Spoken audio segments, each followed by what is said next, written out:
Maka tatkala ada orang mengeluhkan masalah finansial ya ini itu, antum kasih amalan ini, coba antum amalkan ini suami istri. Sebelum tidur antum zikir. Majelis bijak, meneduhkan hati, mencerahkan jiwa. Segala puji bagi Allah Jalla Jalaluh yang karena nikmatnya kebaikan-kebaikan menjadi sempurna.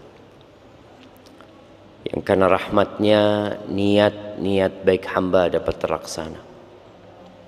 Allahumma salli wa sallim ala abdika wa rasulika Sayyidina wa maulana Muhammadin wa ala alihi wa ashabihi ajma'in, amma ba'd. Ahibbati fillah, bicara finansial yang sejatinya kalau kita membaca jurnal-jurnal ilmiah, hasil penelitian banyak lembaga berkaitan dengan kesehatan mental yang menimpa banyak, atau penyakit mental yang banyak menimpa banyak manusia, sehingga mereka depresi, hidup dalam kecemasan dan kegelisahan. Ternyata salah satu faktor utamanya adalah finansial.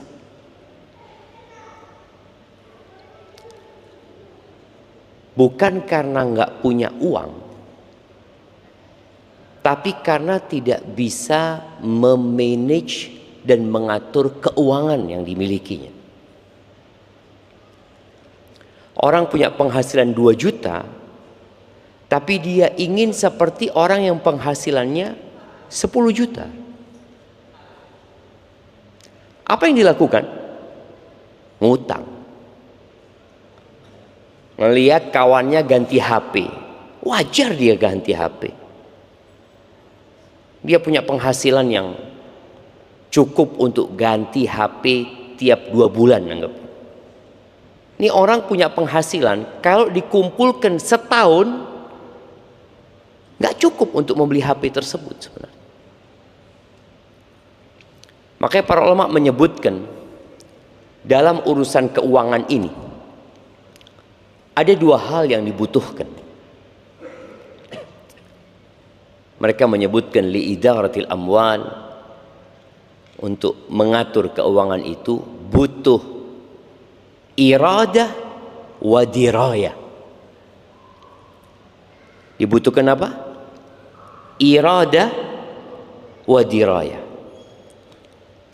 Iradah itu adalah dibutuhkan kemauan. Antum memang mau mengatur keuangan atau tidak. Yang kedua dibutuhkan dirayah. Dirayah itu dibutuhkan ilmu. Kalau punya kemauan tapi tidak punya ilmu yang cukup dalam mengatur ekonomi keluarga, maka berantakan. Sebaliknya, kalau punya ilmu tapi nggak punya kemauan, ya sama aja.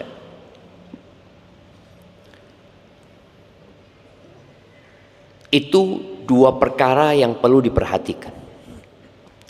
Kemudian kalau kita lihat dalam mengelola keuangan, itu ada 4 yang disebutkan oleh para ahli, para ilmuwan dalam masalah ekonomi Islam. Harta itu dinafkahkan, yakni dikeluarkan. Itu yang pertama. Atau harta itu disimpan. Yang bahasa Arabnya apa? Menyimpan. Al-iddikhar. Ya, menyimpan. Yang ketiga, mengembangkan harta itu. Bahasa Arabnya mungkin ya al-istithmar wa tanmiyah, ya. Mengembangkan bagaimana harta yang dimiliki bisa berkembang. Kalau yang pertama mengeluarkan, ya untuk kebutuhan, kayak untuk kemauan. Yang kedua adalah menyimpan harta itu. Yang ketiga mengembangkan. Yang keempat mensodakohkan dalam jalan-jalan kebaikan. Kebanyakan manusia itu yang kemudian depresi, dia fokus di yang pertama. Fokus membelanjakan uangnya, dapat dibelanjakan. Lah dia simpan, wala dia kembangkan, wala dia sodakohkan. Pokoknya dapat duit, dimakan. Dalam urusan makan saja, Allah membuat sebuah aturan. Kulu washrabu wala tusrifu. Makanlah dan minum, ini kebutuhannya. Kita nggak bicara pakaian sih. Kita bicara sebuah kebutuhan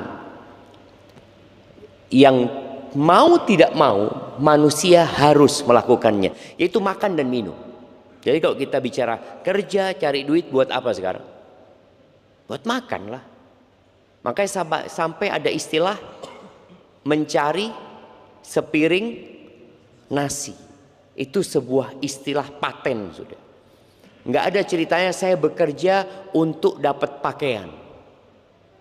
Sampai teman-teman yang merantau ke negeri seberang, dia bicara saya merantau untuk mencari sesuap nasi, sepiring nasi, padahal bohong. Dia ingin punya rumah. Kalau sepiring nasi nggak perlu merantau. Sisanya buat umroh katanya. Enggak. Jadi tetap kebutuhan inti manusia ketika bekerja adalah kebutuhan perutnya. Dan Allah membuat aturan. Kulu washrabu wala tusrifu. Makan dan minumlah, jangan berlebih-lebihan. Jadi ada larangan berlebih-lebihan dan ada larangan tabdzir. Wala tubadzir tabdzira. Innal mubadzirina kanu ikhwanas syayatin. Orang-orang yang mubadzir itu saudaranya setan. Sebagian ulama menyamakan antara al-israf wa tabdzir. Sebagian menyamakan antara berlebih-lebihan dengan mubadzir itu disamakan. Tapi pendapat yang lebih kuat enggak. Dua hal ini berbeda. Yang namanya berlebih-lebihan itu dia membelanjakan hartanya dalam sesuatu yang halal tapi berlebihan. Halal tapi lebih. Kalau tabdzir itu membelanjakan harta dalam keharaman. Walaupun sedikit itu mubadzir. Orang merokok itu berlebih-lebihan apa mubadzir? Nah, mubadzir. Ada sebagian orang yang berpikir, Ana dapat sebuah podcast ya, yang menjelaskan rokok itu termasuk penyumbang pendapatan negara terbesar gitu ya. Disebutkan seperti itu. Sebenarnya yang nyumbang itu bukan pabrik rokok. Siapa yang nyumbang? Ya perokok ini. Perokok ini yang nyumbang. Dan ternyata rokok itu penyumbang penyakit terbesar. Jadi seharusnya antum nyumbang negara tanpa harus sakit. Antum fadol, antum punya uang lebih, ana sumbangkan ke negara. Fadol. Tanpa menyumbang penyakit untuk negara ini. Maka tadi, apakah merokok ini termasuk mubadzir, di mana seorang mengeluarkan uangnya yang hanya akan kembali kepada dirinya sedikit manfaat plus mudarat yang banyak. Jadi membelanjakan harta itu yang urusannya makan aja ada aturannya. Tidak boleh berlebih-lebihan. Dan ternyata kalau kita ngelihat kebanyakan masalah finansial di keluarga ini karena memang tidak bisa memanage uang yang didapat. Baru dapat uang sedikit, nah ini mahasiswa nih. Mahasiswa. Masa dengan belanja makanan matang lebih murah mana? Masak. Tapi mahasiswa males. Ana hampir tiap hari yang melihat mahasiswa itu belanja di Lantaburi sana. makanan ini, ada lagi. Nggak tahu bapak ibunya delosor cari uang, nggak tahu. Artinya ketika dia sejak mahasiswa sudah tidak bisa mengatur keuangan, maka tatkala dia berkeluarga, kebiasaan konsumtif itu akan berlanjut. Ada seorang konglomerat besar, ketika datang dia dengan mobil mewah, dia ditanya, apa nasihatmu buat anak-anak muda? Kebanyakan anak muda ini kan ngelihat ke mobilnya, tidak melihat bagaimana perjuangan dia bisa sukses. Dia katakan, nasihat anak buat anak muda, jangan beli kopi di kafe. Nasihatnya, jangan. Terus engkau bikin di rumah. Engkau di rumah $1 jadi kopi. Di kafe $10. Apa alasanmu untuk mengeluarkan uang $9 sedangkan engkau nggak punya duit gitu loh. Kadang-kadang hanya untuk bergaya. Kenapa kafe menjamur bukan hanya di Jember? Kafe-kafe itu menjamur, jamaah. Karena kafe itu sedang berburu manusia-manusia konsumtif, yang akhirnya mereka sampai tua nggak kaya-kaya. Karena dia beli kopi berapa? Berapa sih kopi paling murah di kafe-kafe itu, jamaah? 20.000? Hah? 25 ya, 25. Kalau bikin sendiri di rumah, hah? 3.000 dapat, kurang zen Ustaz. Ini ketika dia bujangan, dia sudah nggak bisa mengontrol keuangan dia. Gajimu berapa sih? Tadi yang kita bicarakan ada 4 hal: membelanjakan, menyimpan, mengembangkan, atau mensedekahkan. Yang antum lakukan apa? Belanja terus. Kalau dilihat 40% dari yang mengajukan perceraian di beberapa kota, bahkan ada yang menyebutkan sampai 60%, itu rata-rata wanita yang mengajukan cerai disebabkan masalah ekonomi. Bukan nggak ada uang, tapi uang itu habis. Yang kalau dilihat habisnya kemana, kadang-kadang nggak tahu kemana habisnya ya. Ternyata dia yang tidak bisa memanage keuangan itu.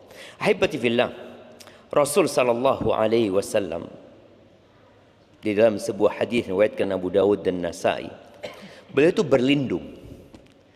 berlindung dari depresi dan berlindung dari utang. Ternyata dua perkara ini memiliki keterkaitan. Sedangkan gaya hidup masa kini itu menyuruh orang untuk berhutang, memotivasi. Bahkan bagaimana orang itu kalau bisa rumahnya utang, mobilnya utang, HP-nya utang, apa lagi? Bajunya utang, makan pun bisa utang. Kan ada pay later kan? Orang bisa bayar nanti. Apa doa Nabi SAW?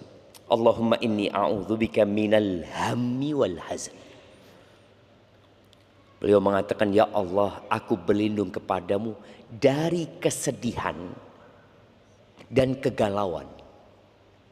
Sedih itu untuk masa lalu, gelisah cemas itu untuk masa yang akan datang.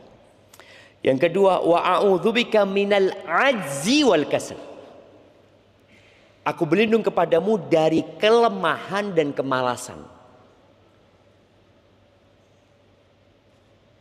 Ajiz wa kasal. Ajiz itu tidak mampu, kasal itu tidak mau. Ajiz itu nggak mampu. Makanya pesan Nabi SAW, la ta'jaz atau la ta'jiz. Engkau jangan lemah, jangan bicara aku nggak bisa, aku nggak mampu. Ketika orang sudah mengatakan hal itu, ya udah nggak bisa dia. Sejak awal dia memang nggak mau berusaha. Oh saya nggak bisa kayak gitu. Ada cerita seorang kawan di Surabaya apa di Malang dia. Dia punya sebuah platform digital berkaitan dengan hitung-hitungannya. Suatu hari dia nyuruh anak buahnya, tolong kamu kerjakan ini. Udah dikasih tahu kisi-kisi yang harus dikerjakan. Kata anak buahnya, maaf saya tidak bisa. Kata bosnya, kamu dipecat hari ini, keluar sudah. Saya nggak mau ada pekerja tidak bisa di kantor saya. Keluar sudah. Dipecat. Nabi alaihissalatu wasallam berpesan, la ta'jaz. Jangan engkau lemah, anda tidak bisa, saya jangan. Katakan saya akan berusaha. Atas coba kamu kerjakan nih. Siap bos, saya usahakan. Setelah berusaha, berupaya, kemudian mendapati kendala, baru dia sampaikan, maaf bos, saya punya kendala di sini. Bisa kasih solusi? Muslim tuh kayak gitu tuh. Ihris ala ma yanfa'uka wasta'in billah wala ta'jaz. Berupayalah engkau untuk selalu menghasilkan apa yang bermanfaat buat dirimu. Tadi kita bicara, uang itu dikelola, dikembangkan. Apa saja yang kau bisa lakukan dengan uang itu, dengan cara yang halal tentunya.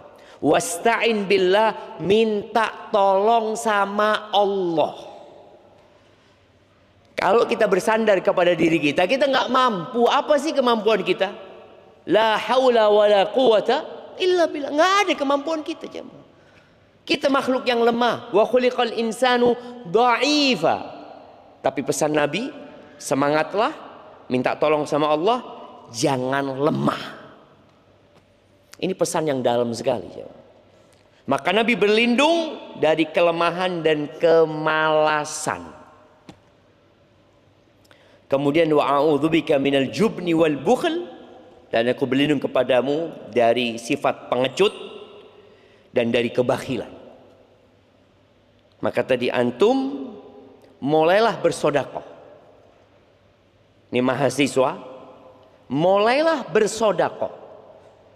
Jangan pernah berkata, anak ini mahasiswa Ustaz, anak ini pemasukan anak hanya dari orang tua. Dia lupa bahwa ada rizki dari arah yang tidak disangka-sangka. Yang ada dalam benak dia orang tua. Ainal iman? Wa may yattaqillaha yaj'al lahu makhrajan wa yarzuqhu min haitsu la yahtasib. Barang siapa bertakwa kepada Allah, niscaya Allah akan kasih solusi untuk semua masalah dia. Dan kasih rizki dari arah yang tidak disangka-sangka. Jadi usahakan ketika antum dapat duit, sudah antum atur. Kalau tadi kita bicara ada 4 hal, membelanjakan, menyimpan, mengembangkan, atau mensedekahkan. Anak kayaknya yang kedua, ketiga nggak bisa Ustaz. Oke, berarti belanja sama sedekah. Kalau sedekah Ustaz, ya sayang Ustaz. La hibbati fillah. Setiap pagi, ya ini untuk semua yang punya masalah finansial ya, di keluarganya, yang permasalahan itu akan menyebabkan kegalauan, kecemasan, depresi. Yang dari depresi itu akan menyebabkan hubungan antara suami istri jadi sering tersulut emosi, maka banyakin sedekah. Tiap pagi ada malaikat yang turun. 2, doanya apa? Allahumma a'ti munfiqan khalafan. Ya Allah, berikan kepada orang yang rajin berinfak ganti. Wa a'ti mumsikan talafan, berikan kepada orang yang bakhil kehancuran di hartanya. Ketika sebuah keluarga sulit ekonominya, tapi ternyata dia sibuk belanja, konsumtif dia. Belanja terus. Sedekah enggak, dia mengatakan belum bisa sedekah. Engkau bisa seharusnya yang kau makan hari ini kau sedekahkan. Terus anak gimana? Puasa. Kita Kadang-kala mencari solusi itu hanya dengan bekerja.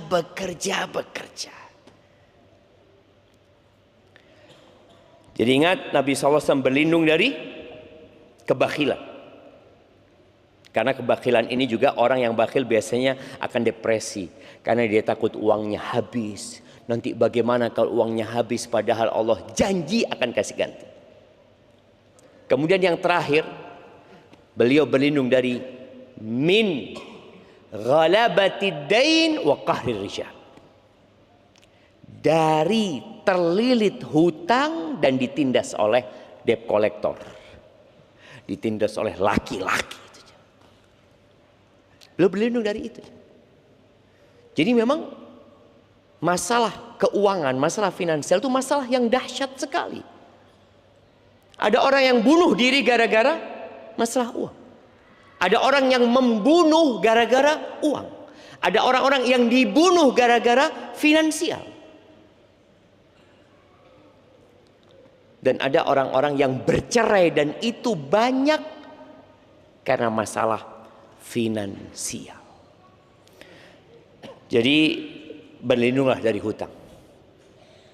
Kemudian kalau disebutkan kenapa masalah finansial menjadi pemicu utama dari perceraian, karena adanya suami-suami yang mengecewakan. Suami-suami yang mengecewakan. Ada satu janda anak 3, ditanya kenapa engkau cerai? Suamiku udah gajinya sedikit dipakai main judi online. Habis. Ketika habis yang ada marah-marah sama istrinya. Oh tenang, pinjol. Bayangin. Dan memang tadi ada usaha masif bagaimana orang pinjem uang. Karena ada orang yang punya uang gak mau rugi. Apa yang dia lakukan? Bagaimana uang itu berbunga. Maka tadi ada suami-suami yang mengecewakan istrinya. Pinjol. Atau ketika dia dapat duit, dia makan di warung. Ya kan halal Ustaz. Loh ya memang halal kau makan di warung. Tapi kalau engkau makan di warung 25.000, di rumah cuma 7.000. Tadi kita bicarakan adanya kemampuan, adanya kemauan dan ilmu yang dia miliki. Ada orang yang nggak mau sukses. Dia hanya bisa tadi makan. Duit dihabiskan, nggak pernah berkembang duit dia. Yang ada habis saja. Maka tadi suami-suami yang mengecewakan istrinya menyebabkan tadi keributan dalam rumah yang akhirnya terjadi gugat cerai. Kemudian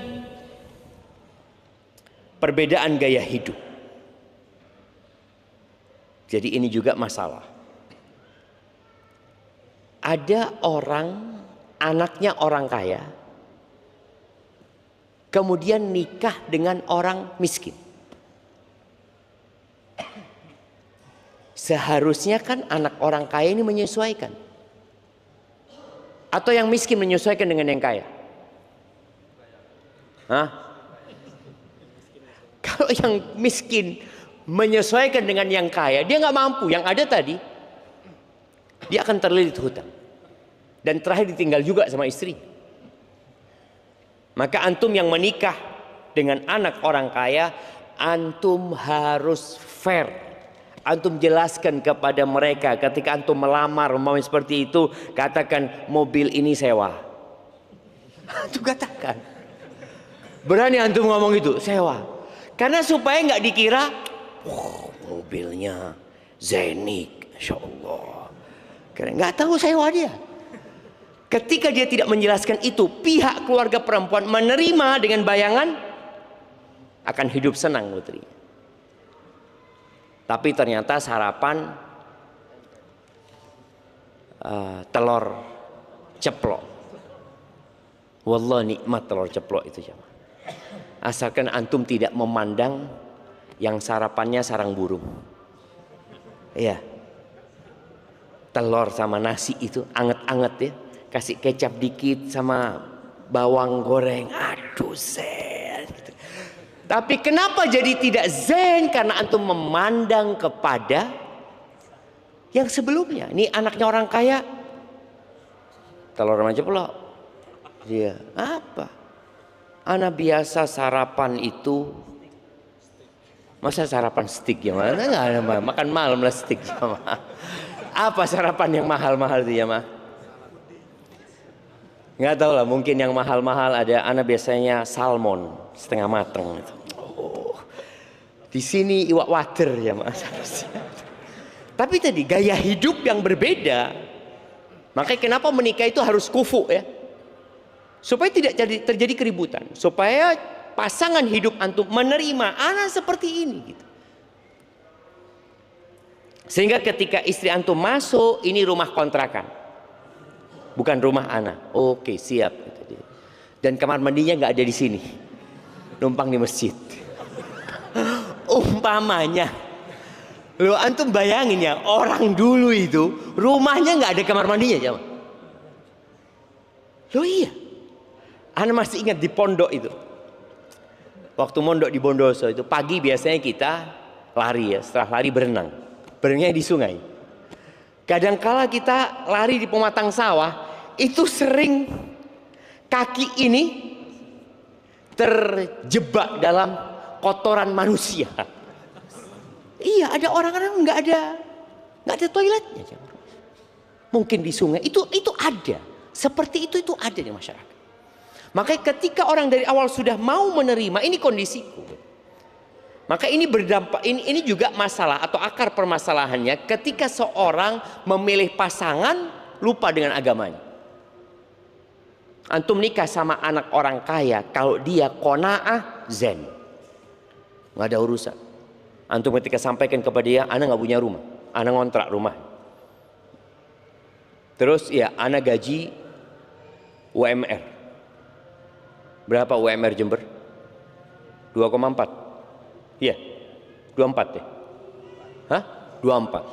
Ana gaji 24. Seperti itu. Terus ana ngasih orang tua 700 sebulan. Jadi ana punya uang hanya segitu. Artinya kalau anti mau nerima ana, fadhal. Harapan ana menikah sama anti, rizki ana tambah banyak. Boleh kan? Di antara pembuka pintu rizki adalah menikah umpamanya. Jadi ingat, gaya hidup ini perlu disamakan. Kalau enggak, ya sudah akan terjadi keributan ya. Kemudian di antara yang menyebabkan perceraian gara-gara finansial ini, ada pihak ketiga yang ngompori. Boleh jadi pihak ketiga itu mertua. Boleh jadi. Ngomong sama anaknya, "Nak, kesian kau nak, ayu-ayu kayak gitu. Dapat suami udah pas-pasan wajahnya, pas-pasan fulusnya." Akhirnya sang istri akan berontak. Kita lihat bagaimana Nabi Muhammad SAW ya, menjaga rumah tangga putrinya di saat kondisi ekonomi sulit. Fatimah itu menikah dengan Ali bin Abi Thalib, wa Aliun miskin. Ali nggak punya apa-apa. Maharnya baju besi, udah dijadikan mahar. Tinggal di rumah sebelahan sama rumahnya Nabi SAW. Anda nggak tahu rumah itu apakah rumahnya Ali, karena rumah itu disebut rumahnya Fatimah. Memang itu rumahnya Fatimah. Artinya sebelum menikah dengan Ali memang tinggal di sana. Tapi wallahu alam kalau itu rumah yang membangun Ali bin Abi Thalib radhiyallahu taala anhu. Ali kesian sama istrinya. Istrinya ini putrinya Nabi SAW. Bagaimana kalau dia mau masak roti, Ali tidak bisa beli tepung karena harga tepung mahal. Ini tadi kita bicara bagaimana mengelola keuangannya. Ali tahu dia nggak mampu beli tepung, maka yang dia beli apa? Gandum. Terus siapa yang akan membuat gandum ini menjadi tepung? Istrinya. Karena memang uangnya nggak cukup tadi. Sebagian kita enggak. Memang dia beli nasi, engkau beli beras lah seharusnya. Beli lauk, engkau jangan beli lauk, masak lauk gitu. Ali bin Abi Thalib tahu diri dan Fatimah menerima. Jadi Fatimah itu sudah punya anak masih kecil, masih bayi, Hasan. Belum selesai 4 bulan sudah kesundulan, punya hamil lagi Husain ya. Fatimah itu yang giling gandum itu jemaah. Jadi mau makan itu prosesnya panjang. Kalau sekarang kan kita dengan punya uang kita bisa langsung beli. Ini prosesnya panjang, enggak? Dia enggak beli. Maka prosesnya dia beli gandum, kemudian digiling ya sampai menjadi tepung. Setelah menjadi tepung dijadikan adonan. Ngadon itu juga jemaah tangannya harus kerja jemaah. Dan Fatimah enggak punya pembantu. Sampai kasar tangannya Fatimah. Ali bin Abi Thalib tahu dia nggak mampu. Maka Ali bagaimana menurunkan dirinya. Sebagai suami dia tahu putrinya adalah istrinya adalah putrinya Nabi SAW. Maka Ali berkata kepada Fatimah, kalau engkau ngomong sama ayahmu, mungkin ada pembantu-pembantu, ada budak-budak yang bisa dijadikan pembantumu di rumah. Kata Fatimah, betul juga. Ingat, ini bukan intervensi dari pihak ketiga ya. Ini dalam rumah tangga itu sedang mencari solusi. Ali menawarkan solusi karena dia nggak punya duit. Gimana engkau minta bantuan dari ini, minta bantuan dari mertua? Kan memang ada mertua-mertua yang fulus jemaah ya. Akhirnya datang Fatimah. Karena yang diusulkan sama Ali, ini Ali yang mengusulkan gitu loh. Bukan Fatimah yang nuntut juga. Maka Fatimah rasa nggak ada masalah gitu loh. Suamiku kok yang mengusulkan. Maka berangkat menjumpai Nabi SAW dan tidak ketemu dengan Nabi SAW. Akhirnya ngomong sama Aisyah radhiyallahu taala anha. Setelah itu pulang. Ketika Nabi SAW pulang di malam hari ke rumahnya Aisyah radhiyallahu anha bercerita bahwa tadi putrimu datang ke sini. Dia menyampaikan dia punya hajat. Ya terserah engkau kata dia. Akhirnya Nabi SAW nggak jadi istirahat. Disitulah beliau ke rumahnya Fatimah yang tadi temboknya nempel sebenarnya sama tembok rumahnya Aisyah radhiyallahu anha. Muter balik ke rumahnya Fatimah. Ketika Nabi SAW izin minta masuk, diperbolehkan masuk, Fatimah Sa'ali sudah istirahat, udah tiduran, mau bangun. Kata Nabi SAW, ala rislikuma, kalian tetap seperti ini, tiduran. Akhirnya Nabi SAW duduk di tengah antara putrinya dan menantunya, duduk bersila. Kata Ali bin Abi Thalib, hatta wajadtu barda qadamihi ala sadri. Aku merasakan dingin telapak kakinya Nabi SAW itu di dadaku. Karena pakaiannya dulu kan selendang ya, yang kadang-kala dadanya terbuka. Jadi kena dadanya Ali bin Abi Thalib. Apa yang dilakukan Nabi SAW? Memberikan solusi dengan memberikan pembantu? Enggak. Memberikan solusi dengan memperbaiki keimanan. Ala adullukuma bi khairin mimma sa'altuma. Kalian mau nggak aku kasih tahu sesuatu yang lebih baik daripada permintaan kalian berdua? Apa? Baca subhanallah 33 kali ketika mau tidur, baca aja. Subhanallah 33 kali, alhamdulillah 33 kali, Allahu akbar 34 kali. Subhanallah. Itu lebih baik dari pembantu. Ini solusi untuk keluarga-keluarga yang punya masalah finansial. Maka tatkala ada orang mengeluhkan masalah finansial ya ini itu, antum kasih amalan ini, coba antum amalkan ini, suami istri. Sebelum tidur antum zikir. Subhanallah, subhanallah, subhanallah, subhanallah, subhanallah, subhanallah. Ali bin Abi Thalib sejak dapat wasiat itu tidak pernah meninggalkan zikir itu. Bahkan ketika Ali ditanya pada malam perang Siffin, engkau baca itu? Aku baca. Baik, kita dengarkan azan jemaah. Barakallahu fikum. Allahumma salli wa sallim ala nabiyina Muhammad. Jadi tadi jamaah, dalam kondisi ekonomi yang sulit, Ali membaca. Dan bacaan itu dibaca oleh Ali dalam semua kondisi akhir. Bukan hanya ketika ekonominya sulit. Artinya antum kalau lagi kaya raya, anda nggak perlu baca doa. Enggak. Maka ini dianjurkan untuk dibaca selalu. Kemudian ahibati fillah, para istri dianjurkan untuk qanaah. Dan suami juga memberikan contoh. Istri diminta qanaah, kalau suaminya tidak memberikan contoh, sama juga bohong. Maka sekali-kali bawa istri antum ke tempat orang-orang yang sulit hidupnya. Kadangkala banyak istri merasa dia paling sulit hidupnya, sehingga tadi dia menuntut untuk bercerai. Karena menurut dia adalah orang yang paling susah hidupnya. Enggak. Dia masalahnya melihat ke atas. Melihat kawannya ganti motor. Melihat kawannya punya mobil. Melihat kawannya beli handphone baru.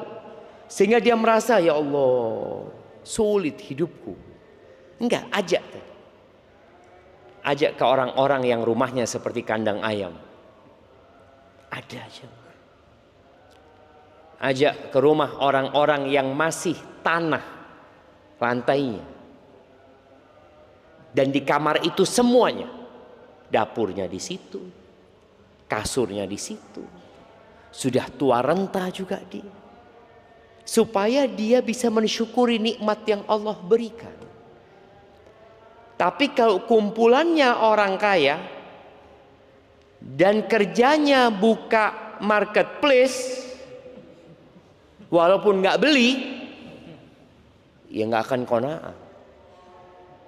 Bener loh jemaah, sulit orang akan qanaah. Kemudian perlu musyawarah suami istri ini. Jadi sebagaimana tadi Ali bermusyawarah dengan Fatimah karena ada masalah ekonomi, ya perlu disampaikan. Sang istri memberikan dukungan ketika suaminya mengatakan, "Dek, aku di PHK." Kira-kira apa yang akan dilakukan istri? Di PHK mas ya? Kayaknya aku mau gugat cerai mas. Loh, baru di PHK, ini istri mau gugat cerai. Maka istri yang soleha mengatakan, dia udah takdirnya Allah mas. Kita punya Allah yang ngasih rezeki kita, bukan tempat kerjanya mas. Dikuatkan hati suami. Jangan kemudian suami ini bohong. Dia padahal di PHK ya. Akhirnya dia utang sana, utang sini. Sang istri berpikiran suaminya tetap kerja. Enggak, engkau terus terang. Karena masalah ini ada pengurangan ini, ya terserah engkau. Kalau engkau masih mau mendampingi aku dan itu harapanku gitu. Insyaallah Allah kasih rezeki. Ahibati fillah, kemudian pentingnya suami istri ini mengatur skala prioritas ya. Ada kemauan, ada kebutuhan. Mahasiswa nih butuh baju berapa sih? Antum butuh baju berapa? 5. Kebanyakan lah. Butuh baju berapa sih? Orang itu 2. Kalau bicara kebutuhan 2. Apalagi STDI ada seragam wajib. Nggak ada. Antum kalau pakai baju warna hitam sama coklat terus aman, gak ada masalah. 2. Satu untuk dipakai, satu untuk ganti. Ini kalau bicara kebutuhan. Tapi kalau kemauan, nggak ada batasan. Apalagi perempuan. Kebanyakan baju itu dibuat untuk siapa? Laki-laki apa perempuan? Perempuan, laki-laki juga sama. Kita lihat di masjid ini, hampir tidak ada yang sama bajunya. Antum lihat sebelah, oh api ya bajunya, belum punya. Lihat ini, bagus ya. Anak belum punya yang lorek-lorek itu mama. Gak ada selesainya. Jadi perempuan itu kalau punya abaya pagi ya, perempuan pakai abaya. Abaya warna hijau, kepingin warna coklat, udah punya coklat, kepingin warna hitam sudah ada 7 lembar ya. Ingin warna putih, putih sudah ada. Ingin yang ada kembangnya, yang kembang sudah ada. Ingin yang tul-tul kayak macan gitu, beli yang tul-tul. Nggak ada selesainya jam. Tas, wanita itu butuh tas berapa mak-mak? Kebutuhannya berapa tas? 2 lah, sian dia. Jangan 2 lah. 1 untuk belanja, 1 buat kondangan. Ya kan? 1 buat belanja ke pasar, yang buat naruh ikan asin, ikan apa, butuhlah dia jemaah. 1 tas buat gaya. Itu kalau bicara kebutuhan 2 cukup. Tapi coba lihat, kadang-kala tasnya 6, 7, 12. Apa kegunaannya? Maka tadi skala prioritas. Kemudian berkaitan dengan anak, hendaklah jangan meniru anaknya tetangga. Jangan meniru anaknya tetangga. Anaknya tetangga baru beli sandal, mereknya Adidas. Nggak harus engkau beli Adidas juga, belikan Adibas.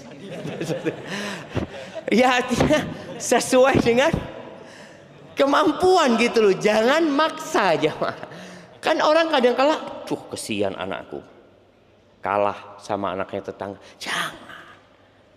Karena nanti engkau akan terlilit hutang, padahal Nabi SAW berlindung dari hutang.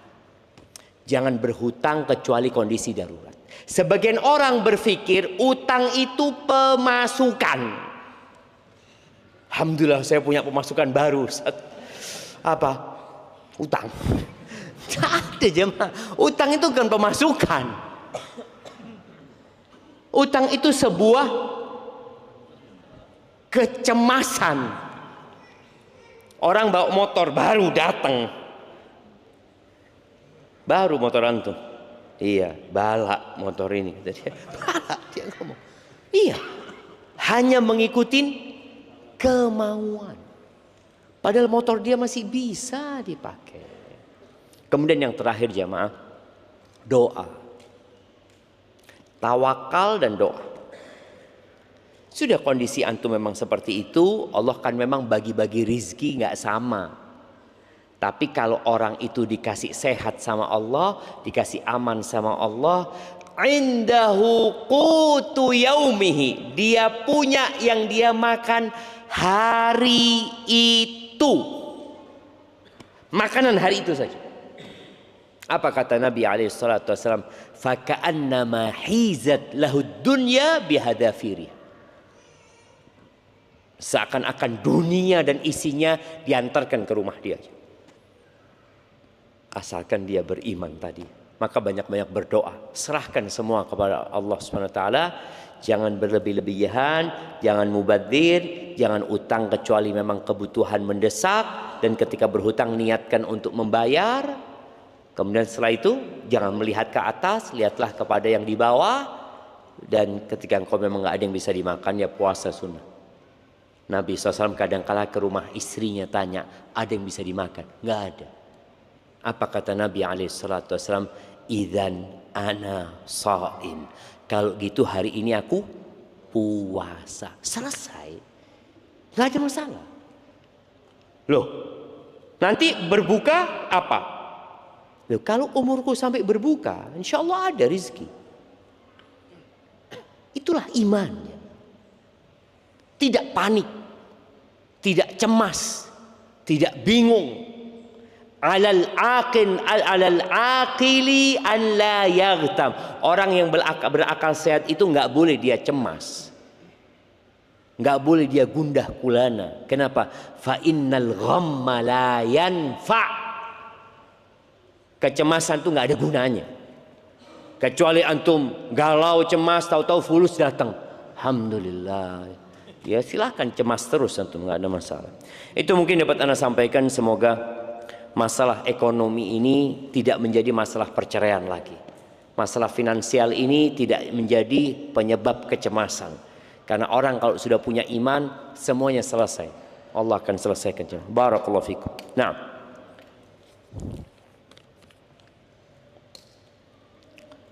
bismillah Ustaz, apa hukumnya seorang muslim bercita-cita jadi orang kaya? Coba angkat tangan yang cita-citanya mau jadi orang miskin. Nah, ada yang cita-citanya jadi orang miskin. Saya Ustaz sudah punya niat, nanti kalau besar saya mau jadi orang miskin. Nggak ada, cuma sudah ditumbuhkan di hati manusia kecintaan kepada kekayaan. Jadi kalau bicara apa hukumnya, boleh. Nabi alaihi salatu wasallam mengatakan la ba'sa bil ghina. Nggak apa-apa jadi orang kaya, itu nggak apa-apa, tapi syaratnya bertakwa. Soalnya kalau antum kaya nggak bertakwa, maksiat pasti. Orang kalau kaya nggak bertakwa, kekayaan itu punya efek samping buruk. Orang akan berpikir dengan hartanya bisa menyalurkan syahwat dia.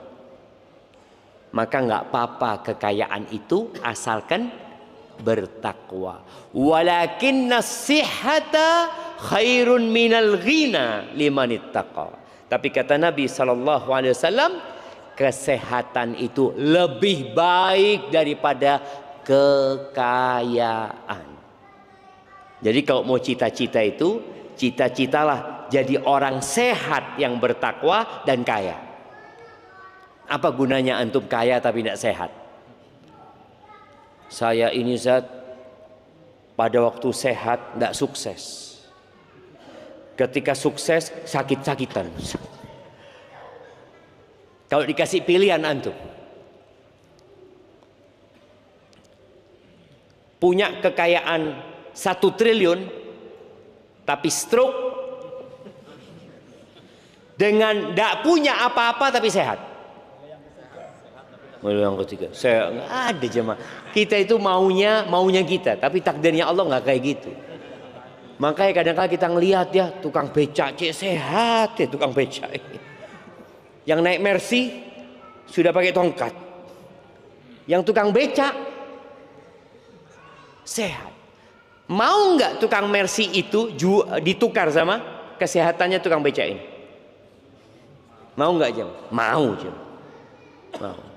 Makanya tadi yang cita-citanya kekayaan, banyak manusia itu menggunakan kesehatannya untuk mencari harta, tapi pada akhirnya dia menggunakan hartanya untuk mencari sehat.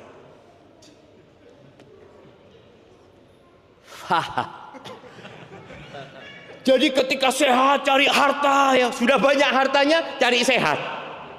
Ke dokter sana, dokter sini, makanan ini nggak boleh, ini kolesterol ini, ya Allah, buat apa nak cari fulus banyak ini kalau ternyata nggak boleh semua aja, Mak. Maka tadi tolong hargain kesehatan.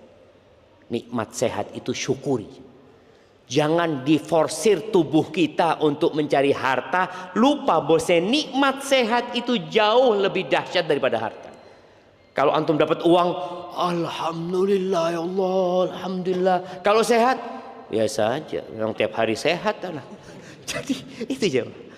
Jadi kenikmatan itu tidak akan dirasakan kecuali kalau hilang. Kalau sudah sakit, baru antum rasakan. Barakallahu fikum.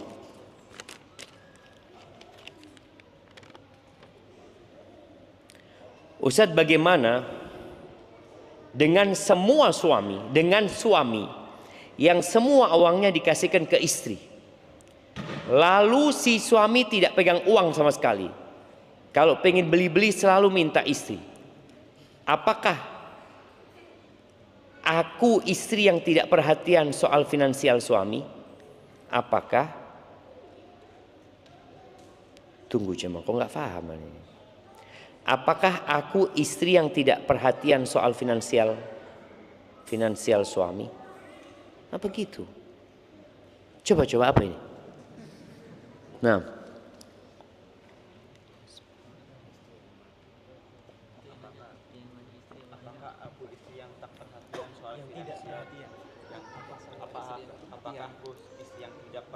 apakah aku istri yang tidak perhatian dengan finansial suami? Iya, jadi memang ada suami-suami yang tidak bisa pegang duit. Nggak apa-apa dia serahkan kepada istri. Tapi para istri harus tahu bahwa itu bukan sebuah kelaziman. Karena kadangkala istri membandingkan dirinya dengan tetangga. Mas, tetangga itu uangnya semua dikasihkan ke istri. Antum, kewajiban suami adalah mencukupi nafkah istri. Kalau sudah dicukupi, selesai tugasnya suami. Kalau ada suami yang memang tidak bisa memegang duit lalu dia serahkan kepada istri, nggak apa-apa. Tapi tolong para suami ya, engkau juga punya kewajiban kepada orang tuamu.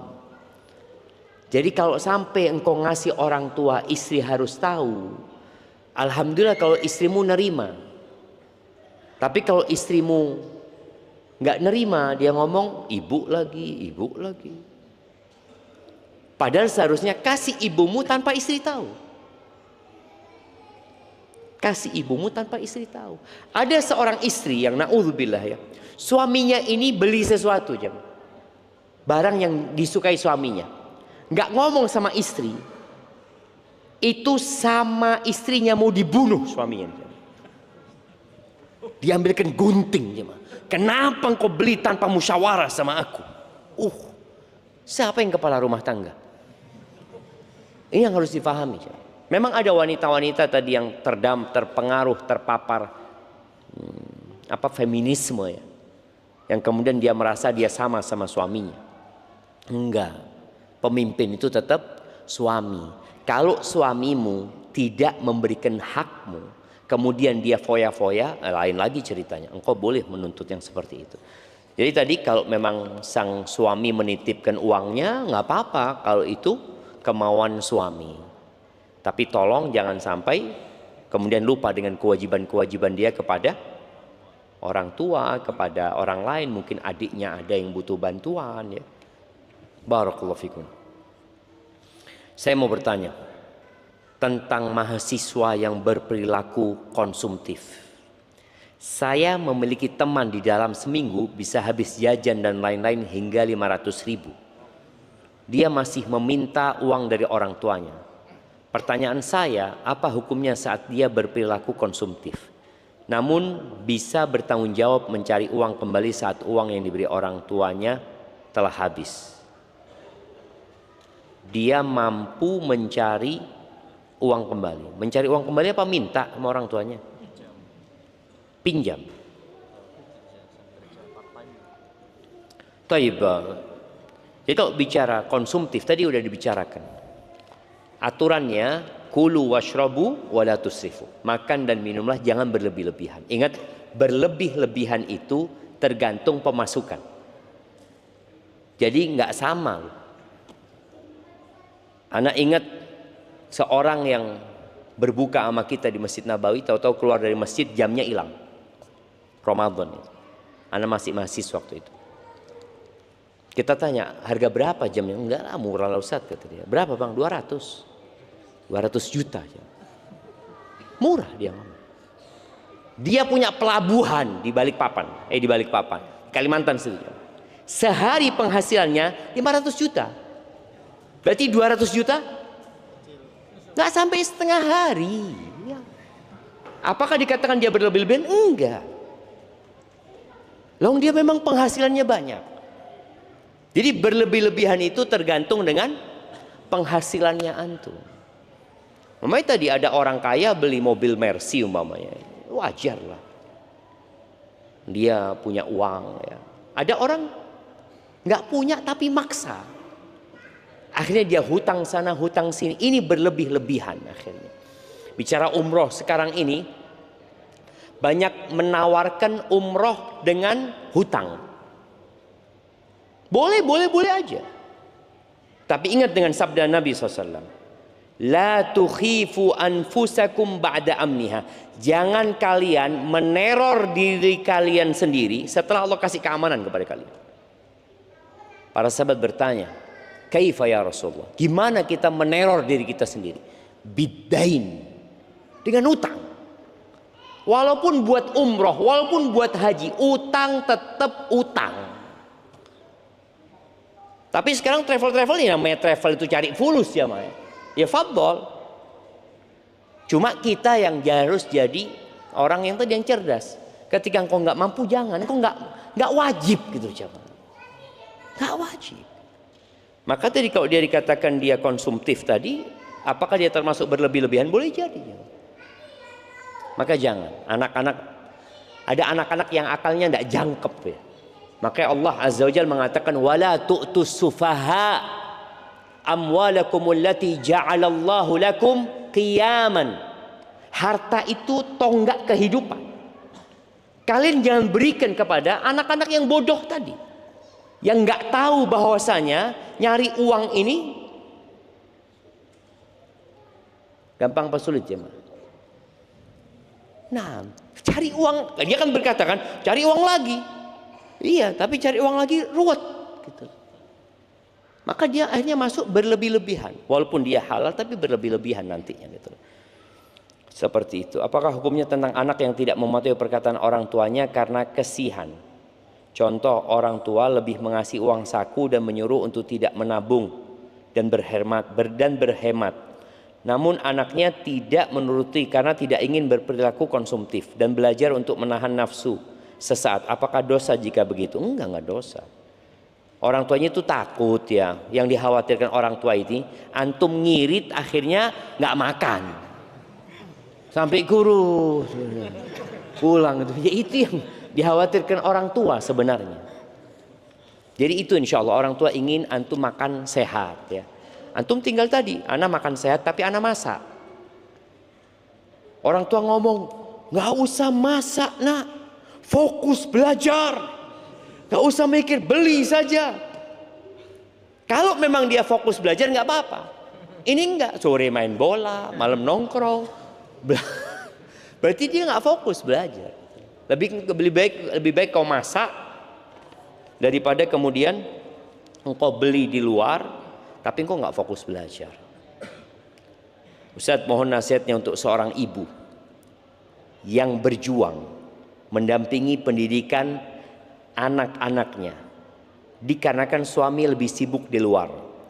Terkadang terasa sedih.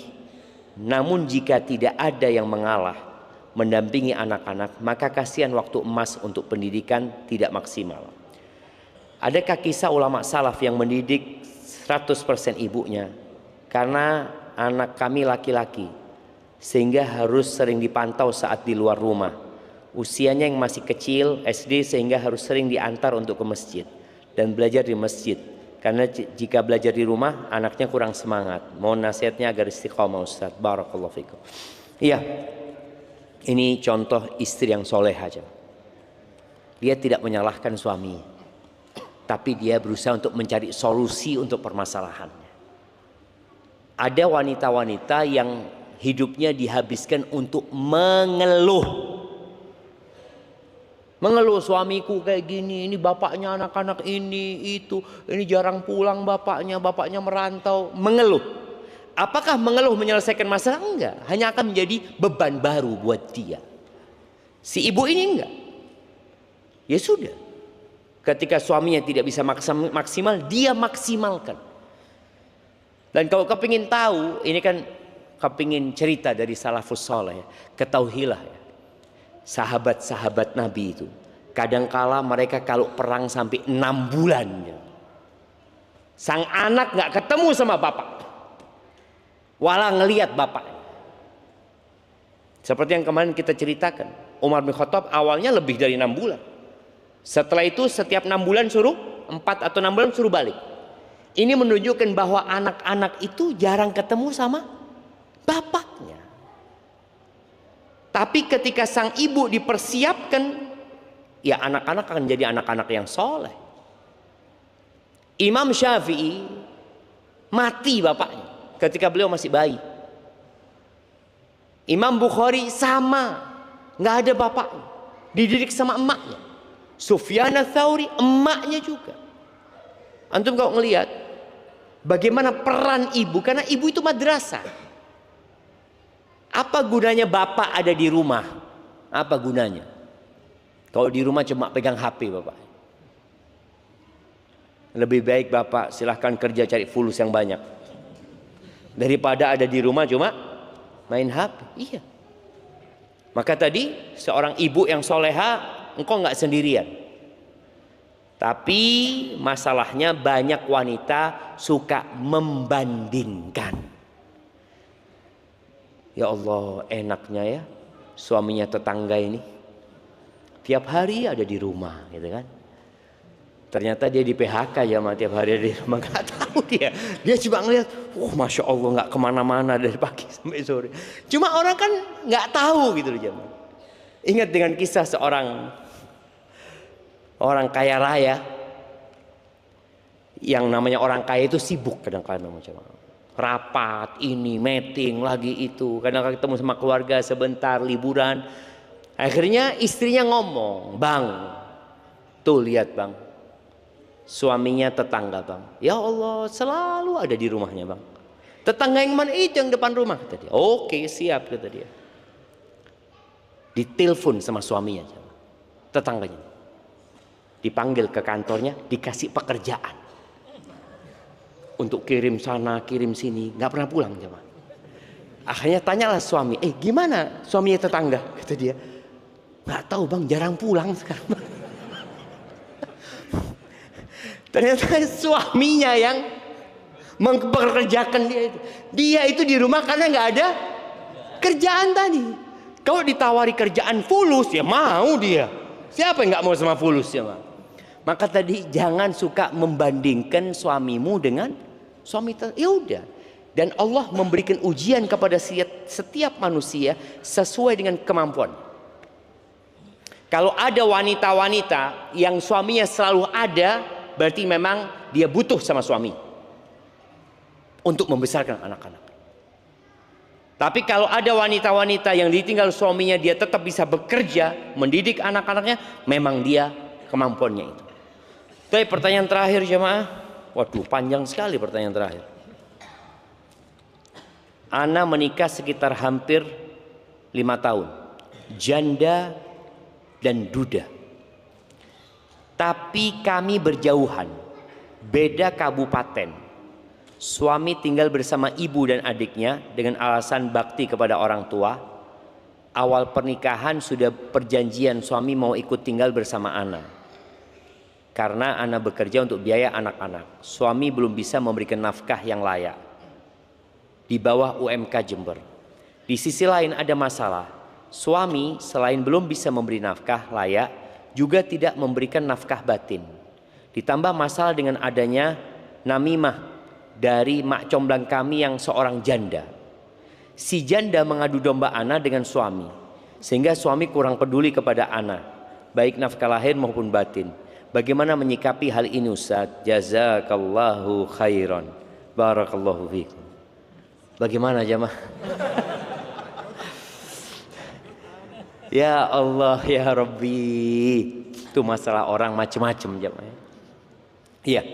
Nasihat Ana, ada hal-hal yang bisa diputuskan dengan musyawarah. Dan terkadang kalau butuh mediasi, ya mediasi. Masalahnya apa? Kalau tadi dikatakan memang suamimu punya masalah, nggak bisa ngasih nafkah. Secara finansial dia nggak mampu. Tapi kalau engkau mau bantu, tadi ada negosiasi, udahlah engkau ikut aku, kan janjinya. Dan ingat ya, para laki-laki ini, tidak ada perjanjian yang lebih harus dipenuhi daripada perjanjian yang berkaitan dengan pernikahan. Kalau di awal sudah melakukan perjanjian sebelum pernikahan, sang suami ikut sama istrinya, maka harus ikut. Kalau tidak, sang istri punya hak untuk membatalkan pernikahan ketika perjanjian itu tidak dipenuhi. Tapi ana rasa masalahnya masih bisa diselesaikan tadi. Mungkin nanti perlu duduk sama suami, kalau butuh orang lain datangkan orang lain yang bijak ya. Sekarang masalahnya apa sih? Kalau tadi dikatakan berjauhan, kalau memang tetap sang suami mau sama orang tuanya, ya terserah anti. Kalau anti menerima, ahlan wa sahlan. Tapi mungkin meminta suami untuk datang setiap berapa waktu sekali ya, adalah hal-hal yang bisa dimusyawarahkan. Jangan kemudian harus berpikir berpisah sama suami ya. Barakallahu fiik, itu yang dapat ana sampaikan, kurang lebihnya mohon maaf. Subhanakallahumma wa bihamdika asyhadu an la ilaha illa anta astaghfiruka wa atubu ilaik. Wassalamualaikum warahmatullahi wabarakatuh. Majelis Bijak, menundukkan hati, mencerahkan jiwa.